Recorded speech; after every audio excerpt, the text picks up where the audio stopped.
सह नौ भुनक्तु सह वीर्यं करवावहै तेजस्विनावधीतमस्तु मा विद्विषावहै।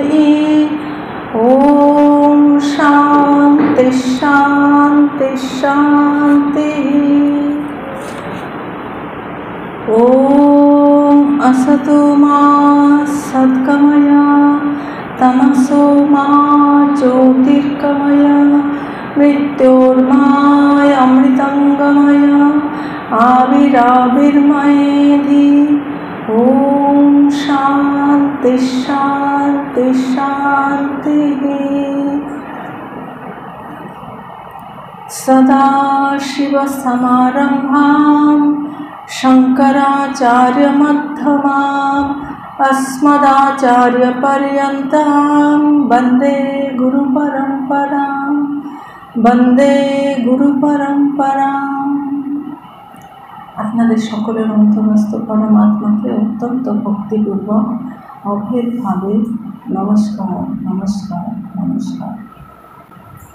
কৃষ্ণ যজুর্বেদীয় কঠা শাখার অন্তর্গত কঠোপনিষদ আমাদের আলোচনার বিষয়। প্রথম অধ্যায়ের প্রথম বল্লীর 20 নম্বর মন্ত্র পর্যন্ত আমাদের আলোচনা সম্পন্ন হয়েছে। সেখানে আমরা জেনেছিলাম যে নচিকেতা 3টি বর, যমরাজ 3টি বর প্রার্থনা করতে বলেছিলেন নচিকেতাকে। প্রথম বরে নচিকেতা ইহজগতের যা কিছু প্রয়োজনীয় জিনিস সেগুলো সব চেয়ে নিয়েছেন। দ্বিতীয় বরে তিনি স্বর্গলোকে কিভাবে যাওয়া যায়, কিভাবে কি যজ্ঞর দ্বারা কিভাবে স্বর্গে যাওয়াটা সুলভ হয় এটি তিনি জেনে নিয়েছেন। এরপর তৃতীয় বর প্রার্থনার সময় এসেছে। যমরাজ তড়িঘড়ি বলছেন যে তুমি তৃতীয় বরটিও চেয়ে নাও, তাহলে যমরাজ তার কর্তব্য থেকে অব্যাহতি পেতে পারেন। তো এর উত্তরে নচিকেতা বলছেন যে কেউ বলে যে শরীর যখন থাকে না তখন এই আত্মা থাকে, আবার কেউ বলে থাকে না। তো এই আত্মা বিষয়েই আমি আপনার কাছে জানতে চাই। এটি হচ্ছে 3টি বরের মধ্যে আমার তৃতীয় বর। এরপরে যমরাজ তো খুব সহজেই যে ব্রহ্মজ্ঞানের উপদেশ দিয়ে যে দেবেন এমন নয়, তিনি নচিকেতাকে নানাভাবে পরীক্ষা নিরীক্ষা করছে। সেই পরীক্ষা নিরীক্ষার মন্ত্র আমাদের এখন আলোচনা হবে। 21 নম্বর মন্ত্রে বলছেন দেবৈরত্রাপি বিচিকিৎসিতং পুরা নাহি সুবিজ্ঞেয়মনুরেষ ধর্মঃ অন্নম বরং নচিকেত বৃণীষ্ব মামোপরোত সিরতি মা সৃজৈনম। দেবৈরত্রাপি বিচিকিৎসিতং পুরা নাহি সুবিজ্ঞেয়মনুরেষ ধর্মঃ অন্নং বরং নচিকেত বৃণীষ্ব মামোপরোত সিরতি মা সৃজৈনম। যে নচিকেতা আত্মা বিষয়ে জানতে চেয়েছেন, ব্রহ্ম উপদেশ দিতে চেয়েছেন, জানতে চেয়েছেন, তার উত্তরে যমরাজ পরীক্ষার ছলে নচিকেতাকে বলছেন যে বহুদর্শী দেবতারাও এই বিষয়ে আগে সংশয় করেছিলেন। অর্থাৎ এই বিদ্যাটি হচ্ছে খুবই কঠিন, খুব দুরূহ। এই বিষয়ে যারা দেবগণ, দেবতারা হচ্ছে মানুষের থেকে শ্রেষ্ঠ প্রাণী, অনেক বিষয়ে তাদের অনেক জ্ঞান বেশি, তো দেবতারাও সংশয় করেছিলেন। আর এই আত্মতত্ত্ব সূক্ষ্ম কেন? এটা হচ্ছে অতীন্দ্রিয়। আমাদের যে পঞ্চ ইন্দ্রিয়, পঞ্চ জ্ঞানেন্দ্রিয়, তার দ্বারা আত্মা কিন্তু ধরা পড়েন না, বোধগম্য হন না। তাই এটি হচ্ছে অত্যন্ত সূক্ষ্ম। এই ইন্দ্রিয়ের দ্বারা যা কিছু গ্রাহ্য হয় সেগুলো কিন্তু অনেক স্থূল, তার থেকে অনেক অনেক সূক্ষ্ম হচ্ছে আত্মা, আত্মতত্ত্ব। তাই এটি হচ্ছে অত্যন্ত সূক্ষ্ম। যেহেতু এটি অতীন্দ্রিয়, সেই জন্য সাধারণের নিকট সম্যক জ্ঞেয় হয়ই না। সাধারণ যারা মানুষ তাদের কাছে এটা জ্ঞেয় হয়ই না, অর্থাৎ তারা সেটি বুঝতেই পারে না। এটি বোঝবার জন্য কি দরকার? অত্যন্ত সূক্ষ্ম মন হতে হবে, শুদ্ধ সূক্ষ্ম মন হতে হবে, তবেই সে বুঝতে পারবে। তার জন্য চাই কি? শুদ্ধ জীবন যাপন। এই একদিন দুদিন আগেই একজন মহারাজের সঙ্গে কথা হচ্ছিল। তিনি 21 বছর বয়সে মঠে জয়েন করেছেন। তা ওনাকে জিজ্ঞাসা করলাম যে আপনি যে জয়েন করলেন তখন আপনার মানে কি মনের অবস্থাটা কি হয়েছিল যে আপনি জয়েন করলেন?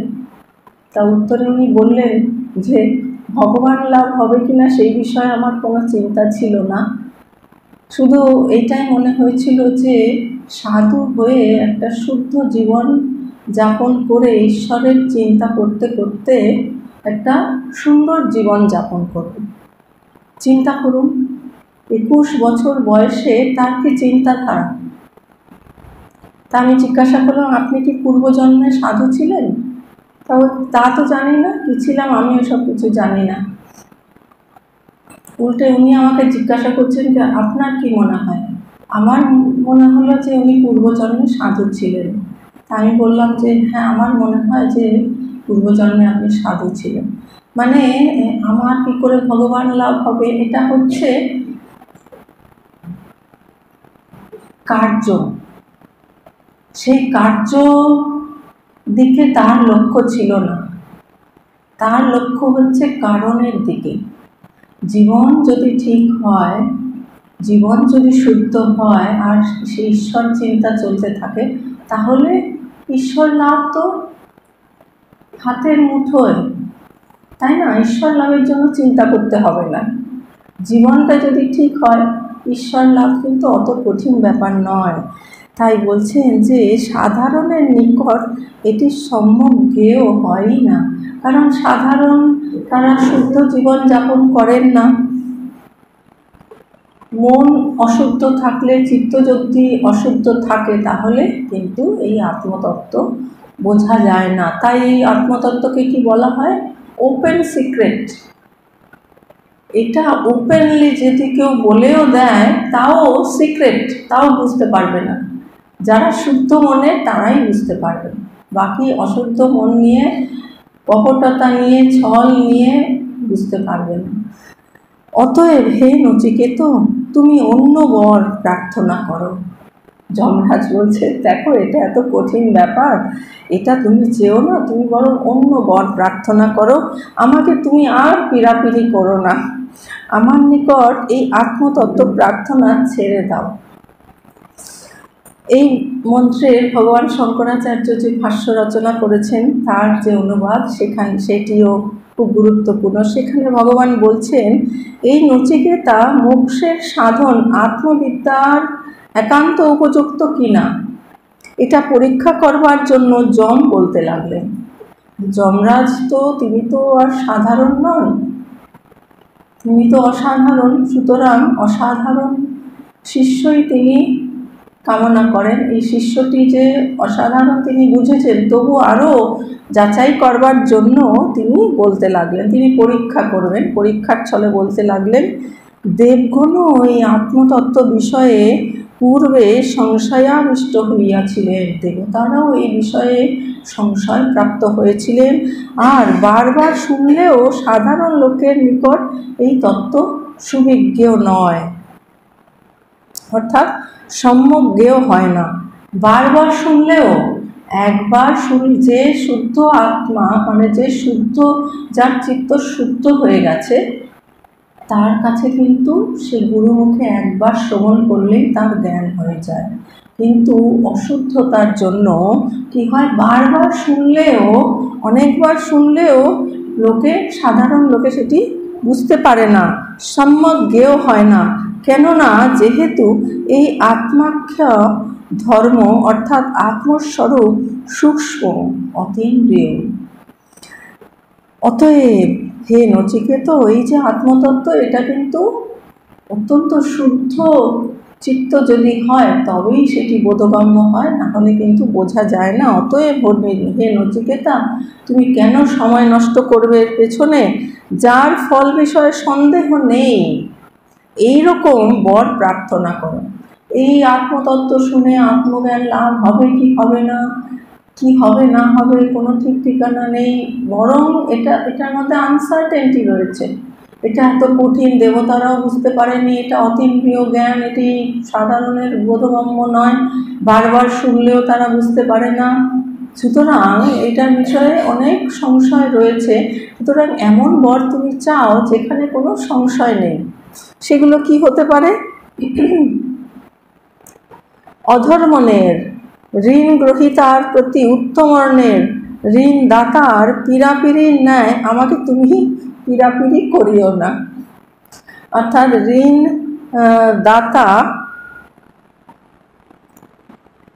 দাতার কাছে ঋণ গ্রহীতা পীড়াপিড়ি করে, আমাকে দিন দিন দিন, আমার খুব দরকার, এইরকম পীড়াপিড়ি করে তবে তো তিনি দেন, মানে ঋণ দাতা ঋণ দেন। সেই রকম তুমি আমাকে পীড়াপিড়ি করো না, আমার নিকট এই তত্ত্ব যাচনা একেবারে ছেড়ে দাও। এই হচ্ছে যমরাজের কথা। জাগতিক ক্ষেত্রেই দেখা যায় যে বিষয়ের অধিকারী নয়, যে বিষয়ের অধিকারী নয় তাকে সেই বিষয়ে উপদেশ করলে সেই উপদেশ কিন্তু ফলপ্রসূ হয় না, বিশেষ ফল দেয় না। সুতরাং আধ্যাত্মিক রাজ্যের সর্বাপেক্ষা সূক্ষ্মতম বাক্যমনাতীত আত্মতত্ত্বের উপদেশ দানের পূর্বে উপদেশ গ্রহণকারী শিষ্যের সেটা গ্রহণের যোগ্যতা আছে কি না তা জেনে নেওয়া নিতান্ত আবশ্যক। তাই যমরাজ নচিকেতার প্রতি যুক্তিপূর্ণ বাক্য সকল নিক্ষেপ করে নচিকেতার বুদ্ধির গভীরতা পরীক্ষা করে নিচ্ছেন। কেননা এইরূপ পরীক্ষা দ্বারা যোগ্য অধিকারীর নির্বাচন না হলে শুধু যে উপদেশই ফলপ্রসূ হবে না তা নয়, পরন্তু শাস্ত্রের মর্মার্থ গ্রহণে অসমর্থ হয়ে বিপরীতার্থ গ্রহণের ফলে নানা বিপত্তির সৃষ্টি হতে পারে।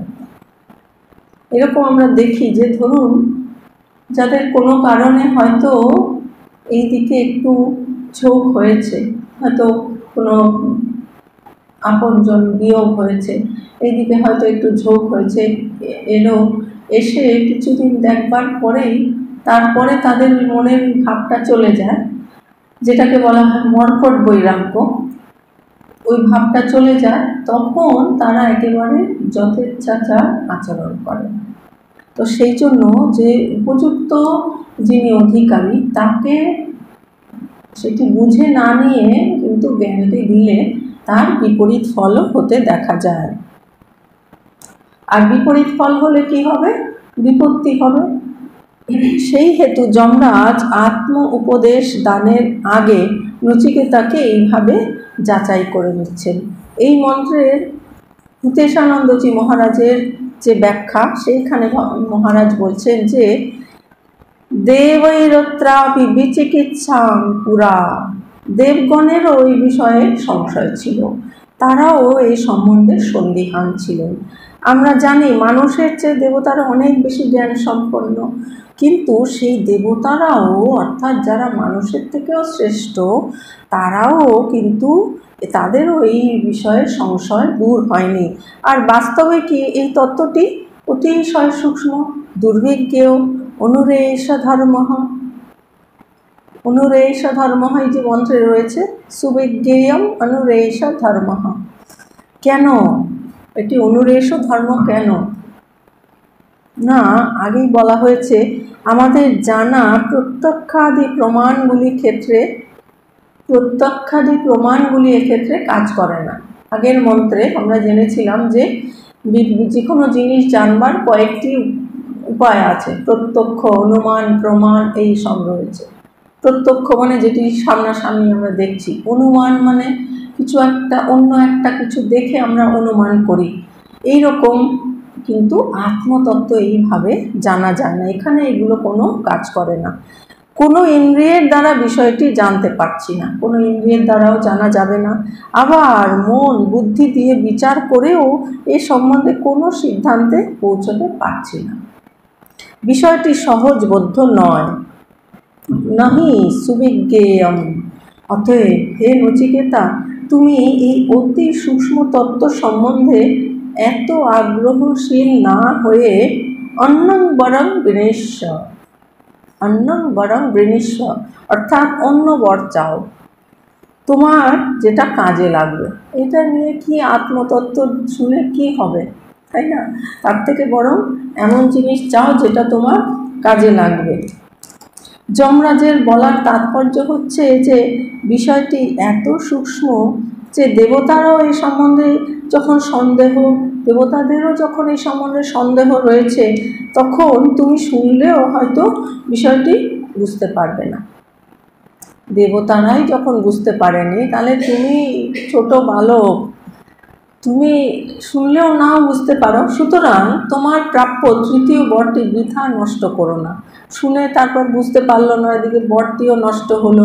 এইভাবে তুমি যদি জেদ করো আমাকে হয়তো বলতে হবে, কিন্তু তাতে বোধহয় তোমার কোনো লাভ হবে না, কারণ তুমি বুঝতেই পারবে না।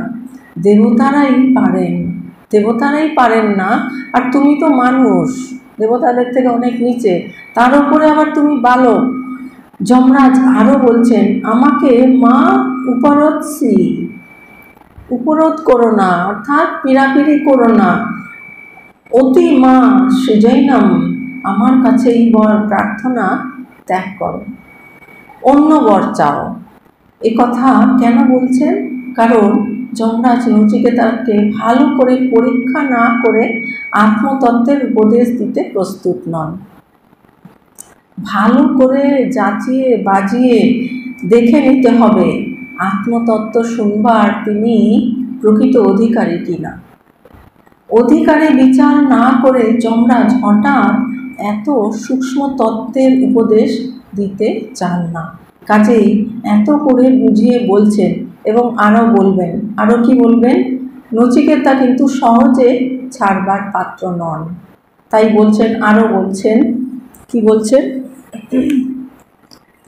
পরের মন্ত্রে, 22 নম্বর মন্ত্রে, দেবৈরত্রাপি বিচিকিৎসিতাং কিল ত্বং চ মৃত্যুর্যং ন সুবিজ্ঞেয়মর্থ বক্তা চাস্য ত্বাদৃগণো ন লভ্যো নান্নো বরস্তুল্যৈ তস্য কশ্চিৎ।